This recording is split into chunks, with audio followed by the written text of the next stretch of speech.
आज हम डिस्कस करेंगे बीएससी फर्स्ट ईयर के बहुत ही इम्पॉर्टेंट टॉपिक के बारे में, वो जो कि है कंजर्वेशन ऑफ लीनियर मोमेंटम। आखिर कंजर्वेशन ऑफ लीनियर मोमेंटम क्या है कि किसी और ये दो पार्ट्स में डिवाइड होगी वीडियो। दो वीडियो आएंगे इसके, एक फॉर अ पार्टिकल एंड एक आएगा for a system of particle. एक पूरे सिस्टम के लिए क्या मोमेंटम जो है, लीनियर मोमेंटम जो है हमारा रेखीय संवेग, वो कंजर्व रहता है।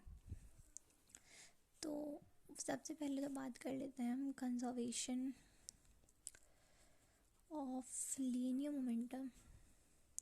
लीनियर मोमेंटम की वी नो दैट, हम अच्छी तरह से जानते हैं कि जो हमारा संवेग होता है वो क्या होता है, P इक्वल्स टू mv, है ना। जहाँ पर जो हमारा m है वो किसी पार्टिकल का या किसी ऑब्जेक्ट का क्या है, मास है, ठीक है। और यहाँ पर वेलोसिटी है कि वो किस वेग से, किस वेलोसिटी से वो मोशन कर रहा है, वो v है, ठीक है। तो यहाँ पे हमारा ये फॉर्मूला हम अच्छे तरह से जानते हैं 11th से कि P इक्वल्स टू mv होता है, ठीक है। इसकी जो वो होती है यूनिट, वो होती है kg मीटर पर सेकंड। ये तो हो गया हमारा संवेग। बट अगर हम देखें तो क्या ये कंजर्व कब होता है, या होता है तो कैसे होता है, वो जानेंगे। तो फर्स्ट इसका जो फर्स्ट वेरी वेरी इंपॉर्टेंट है वो क्या है, फॉर अ पार्टिकल। एंड जो सेकंड आएगा वो होगा for a system of a particles, ठीक है। तो न्यूटन के लॉ क्लियर होने बहुत ज़रूरी है, जो कि ऑलरेडी पढ़ चुके हैं। तो न्यूटन के लॉ से, न्यूटन के सेकंड लॉ से हम जानते हैं कि जो rate of change of momentum होता है वो इक्वल होता है कि उस पार्टिकल पर जिसका संवेग या जिसके संवेग परिवर्तन की दर ये है, उस पे जो फोर्स लग रहा है उसके इक्वल होता है। ये हम भली बात ही जानते हैं। बट सपोज जैसे इस पार्टिकल पे फोर्स F लग रहा है, ये मूव कर रहा है, ठीक है। तो जब ये मूव करेगा तो इसकी कुछ वेलोसिटी आएगा, और इसका सपोज मास क्या है, m है। तो क्या होगा, तो कुछ संवेग भी आ जाएगा, इसका कुछ मोमेंटम भी आ जाएगा, है ना। तो जब ये चलना स्टार्ट हुआ तो कुछ फोर्स भी होगा, ठीक है। तो वही ये फोर्स आता है कि इस पार्टिकल पर कितना फोर्स लग रहा है, वो इसके रेट ऑफ चेंज के इक्वल होता है।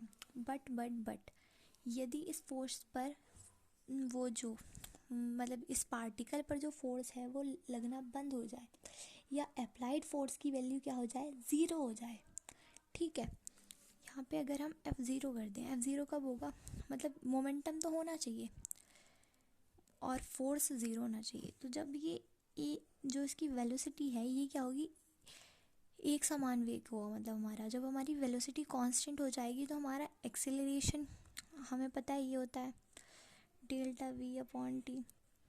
तो ये ज़ीरो हो जाएगा। अब ये ज़ीरो हो जाएगा तो F बराबर m से में बताया, तो F भी ज़ीरो हो जाएगा, ठीक है। तो अगर हमारा जो पार्टिकल है वो कांस्टेंट वेलोसिटी से मूव करना स्टार्ट कर दे, तो क्या होगा, जो हमारा एक्सेलरेशन है वो ज़ीरो हो जाएगा, और एक्सेलरेशन ज़ीरो है तो फोर्स भी क्या हो जाएगा, ज़ीरो हो जाएगा, ठीक है। ये तो एक सिंपल सी बात थी। और फोर्स हमारा ज़ीरो होगा तो dp/dt ज़ीरो हो जाएगा यहाँ से, ठीक है। अब ये क्या है, इसका हम अच्छी तरह से जानते हैं कि ये क्या है, इसका अवकलन है टाइम के रिस्पेक्ट में। p का यानी कि मोमेंटम का टाइम के रिस्पेक्ट में क्या है, अवकलन है, डिफरेंशिएशन है। तो किसी, अब हमें पता है डिफरेंशिएशन किसी का कब ज़ीरो होता है, जब वो कांस्टेंट होता है। यहाँ से हम अपने बोल सकते हैं कि ये p यहाँ पे कांस्टेंट होगा, ठीक है। p कांस्टेंट होगा, तो यही प्रिंसिपल है, this is the principle of conservation of linear momentum किसी भी पार्टिकल के लिए। तो किसी, यहाँ से हमारा क्या कंक्लूजन निकल के आ गया कि किसी भी लीनियर मोमेंटम का जो मतलब जो भी लीनियर मोमेंटम है वो कांस्टेंट कब होगा, जब फोर्स जो अप्लाइड हो रहा है पार्टिकल पे वो ज़ीरो हो जाए। मतलब जो फोर्स एक्ट कर रहा है, सपोज इस पार्टिकल पे जो फोर्स एक्ट कर रहा है वो ज़ीरो हो जाए, तो हमारा जो लीनियर मोमेंटम है वो ऑटोमेटिकली कांस्टेंट हो जाता है। तो यही है इसका प्रिंसिपल। Thanks for watching.